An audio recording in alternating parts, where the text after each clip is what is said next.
गे जान एक बात पूछियो की पूछ ना। गे तू हमरा से कते प्यार करे छी? रे हम तो बहुत प्यार करे छियो। सच्चे ना? हाँ रे सच्चे।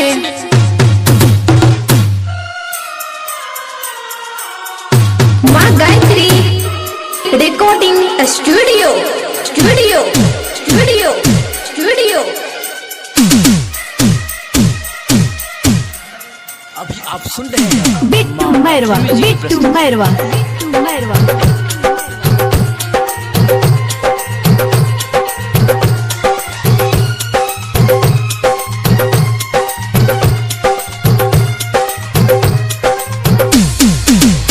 गई जब दोसरा से तोहर रहे तो सगाई।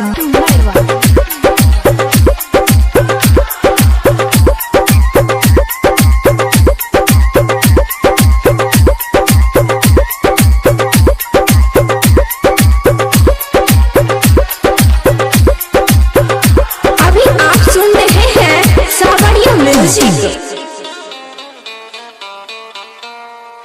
बिट्टू मैरवा, बिट्टू मैरवा, बिट्टू मैरवा।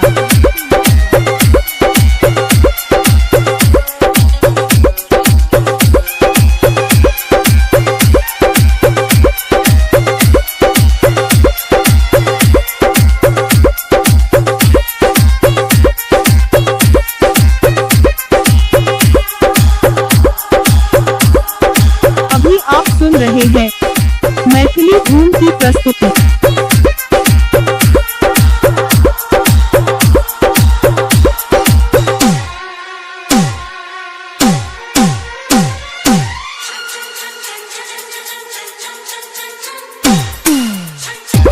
हम